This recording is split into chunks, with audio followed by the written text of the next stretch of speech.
I'm Chris Rosales with Motor One, and I'm going to try to do my entire intro on this electric G Wagon while spinning in a circle. Okay, so this is the first electric G Wagon. It has 589 horsepower, 4 electric motors, 4 transfer cases. Oh my god. Jesus. Oh my god. And we're going to take it up that mountain. Oh, okay, shit. Oh my god.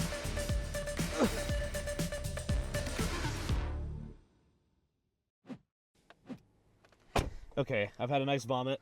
It's the electric G Wagon, and we're off-road, so I have to do one last G-turn because we got to turn around. And, I mean, let's just start with that feature because it's deeply silly. G-turn. They say it's to turn around in a tight place on a trail, which I was like, there's no way. That's not useful until literally right now. There, it was just useful.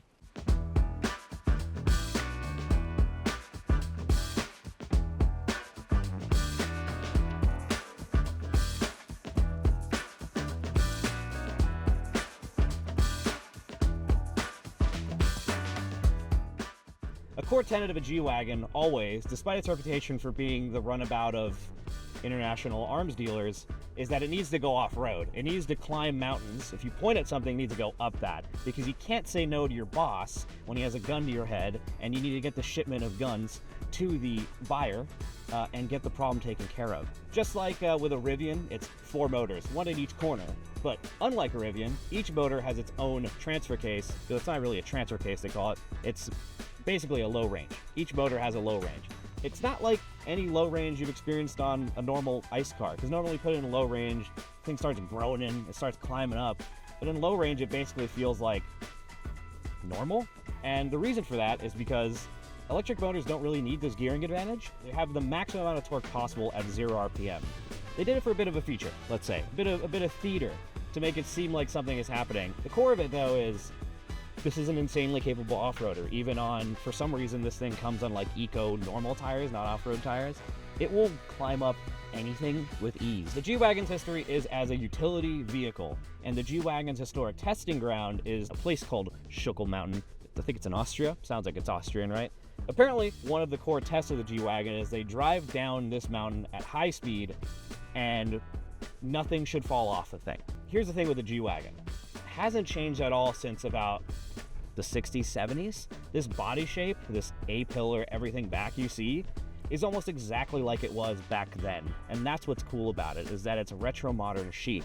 I get in this, and this is actually the ultimate G-Wagon resto mod. If you want an old G-Wagon that's electric, why don't you just buy this? The interior, it's full-on previous gen Mercedes stuff. It's not the new stuff. It's not all the touchscreen garbage. There's switches and buttons. It's so great. And this is a brand new Benz. It's a 2025. It's just facelifted. It's an admission, just like with the AMG GT, that buttons are better. The thing is, everything works in here. It's kind of complicated. Okay, everything works in here if you know how to click through a bunch of menus. To get to the massage seats, I have to first click the car button, and then I have to go to all settings, and then inexplicably, I have to go to light, and then I have to click ambient light, and then I can go to massage. And then I can click my massage. That's stupid. Anyways, back to G-Wagon, back to the idea of this thing. The G-Wagon has remained the same shape since forever. There's just like a thing to this. There's a personality. I can see the side markers down to the classic G-Wagon side markers, that straight hood, the upright windshield, and I feel like I'm in an old car, but it works like a new Mercedes. And then you could go up a nasty mother of a trail like that, which we're gonna do right now. Okay, so as we're going up this Black Diamond Trail, I'd like to go back to a point I illustrated earlier about the low range and about the off-road capability, and the fact that it has 4 electric motors and, transfer cases at each corner. I think Rivian owners will be more familiar with this, specifically R1T people, about the idea of silent off-roading. You see, normally, off-roading is a loud, annoying experience. When you put a 4Runner in a 4-low or a Jeep in a 4-low, suddenly things get very annoying and loud, and the thing's vibrating, going, coming up the hill. And I'm just... Listen, nothing's happening. We're going up a 28% incline right now, and this is just lovely. This is like electric dirt biking. I can put the window down. You can hear the birds chirping. I can hear the rocks, the gravel crunching under the tires. And suddenly I'm relaxed instead of alarmed. There's not been a peep of wheel slip, of anything. It does not care. Going up another nasty one here. Big rock on the right side. Boom, right there, just over. Clears it like a champ. This is the virtue of the electric G Wagon. Even on bad road tires, what a capable thing. That is one of the least dramatic runs I've had up this trail, possibly ever, and there's a lot that goes into that. Here's some nerd stuff I'm going to throw at you right now. The big advantage of electric motors over a gasoline engine or a diesel engine is that electric motors have extremely fine traction control. Traction control on a gas engine is dependent on the amount of time it's revving. And when you're in low range, you're doing 2,000-3,000 RPM, there's not a lot it can do, and it's also struggling a lot and working very hard, versus this can micromanage traction down to thousandths of a second to make sure there's no wheel slip and it's maximized. You get up the hill with as little drum as possible. That's the real beauty of this, and I think what I love about this is that an electric motor is happiest at this speed.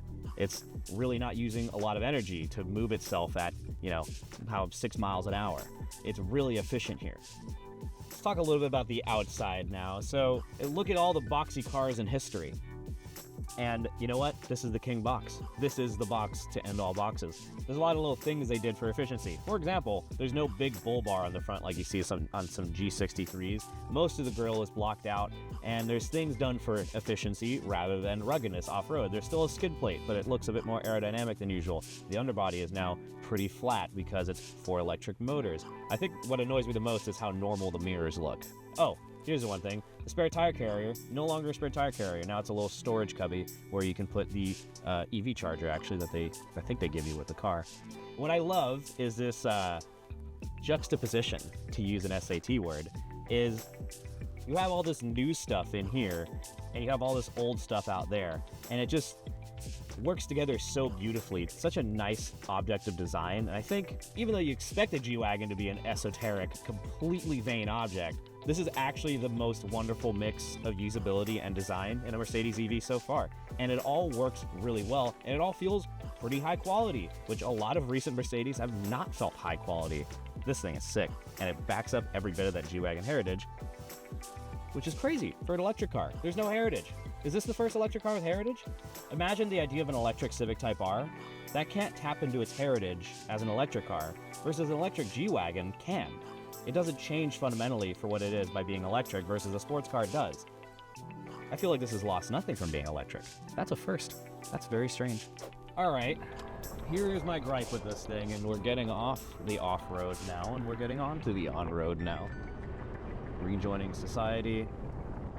Well, my gripe is hard because if you drive this thing around the city and off-roading, it's actually surprisingly efficient. I barely chewed through any charge going on a little off-road adventure because it's really highly optimized for that environment.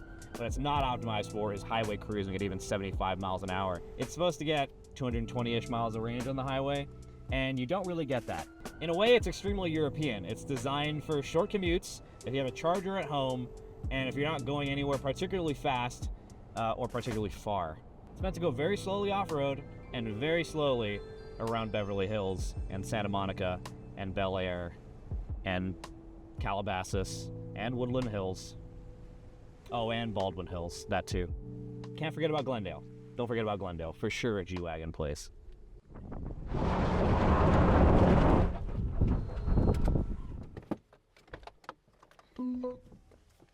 Just a minute. You've forgotten. So that's the electric G-Wagon. It's lovely off-road, it's lovely on-road, and you know what? It's kind of a sick EV. I mean, just stare at it with me. Right? It's a retro-futuristic, interesting object that blends old and new in a really cool way that I haven't seen before with an EV, because I can't think of another EV that has like heritage behind it. It does the job well. It's a great on-road truck. It's a great off-road truck. Really expensive. That's the G580. And you know what? Good truck.